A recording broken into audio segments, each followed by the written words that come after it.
अजितदादांच्या घराबाहेर झालेल्या काळ्या जादूबद्दल अंजली दमानिया बुधवारी गौप्यस्फोट करणार 1825 फोन नंबर्सवरून खरातच्या मोबाईलवर कॉल करणाऱ्या राजकारण्याची नावे ऐकून धक्का बसेल, दमानियांचा इशारा।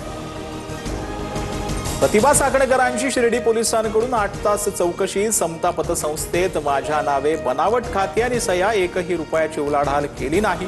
2 कोटींच्या गैरव्यवहाराच्या आरोपांनंतर साखळेकरांचा दावा, बँक खात्यांना खरात नॉमिनी असल्याची माहिती। बोधू खरात प्रकरणात ईडीकडून नाशिक, शिर्डी, पुण्यात 11 ठिकाणी छापे। ईडीनं खरातची 2,50,00,000ची बँकेतील रक्कम गोठवली।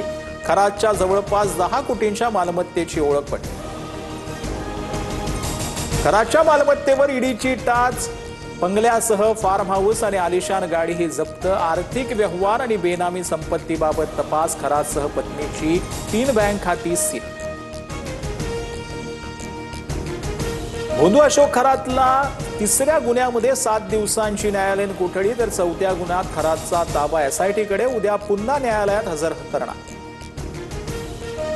खरातचा सीए ललित पोफळेची शक्तीपीठ महामार्गावर मोठी गुंतवणूक। सोलापुरात 3.25 कोटींची जमीन खरेदी। ईडीकडून पोफळेच्या वडिलांच्या पुण्यातील घरामधून 42 लाखांची रोख रक्कम जप्त। सुनेत्रा पवार मुख्यमंत्री व्हाव्यात, आदिती तटकरेंचं वक्तव्यामुळे भाजपात नाराजीची चर्चा। काळजीपूर्वक बोला, महाराष्ट्र देवाभाऊंसोबत भाजपचे नेते गोपीचंद पडळकरांची प्रतिक्रिया। अजितदादांना मुख्यमंत्री होता आलं नाही, पण सुनेत्रा पवारांना मुख्यमंत्री केल्यास भाजपच्या मनाचा मोठेपणा असेल। आदिती तटकरेंच्या विधानानंतर संजय राऊतांचं भाषण। मुंबईतील गोरेगावच्या नेस्को सेंटरमधील एका पार्टीत विषबाधेमुळे दोघांचा मृत्यू। वनराई पोलिसांकडून पार्टी आयोजकासह 5 जणांना अटक। संबंधित पार्टीत ड्रग्जचंही सेवन करण्यात आल्याचा आरोप। ड्रिंक आणि खाद्यपदार्थांमुळेही अनेकांना त्रास।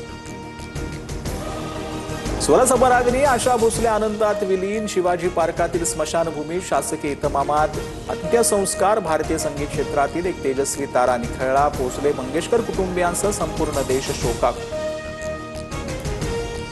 भारतरत्न डॉक्टर बाबासाहेब आंबेडकर यांची 135व्या जयंतीनिमित्त जय्यत तयारी। दीक्षाभूमीसह दादरमधील चैत्यभूमी परिसरामध्ये अनुयायी दाखल, तर वरळी सिलिंकवरती बाबासाहेबांच्या प्रतिकृतीचा अनोखा देखावा।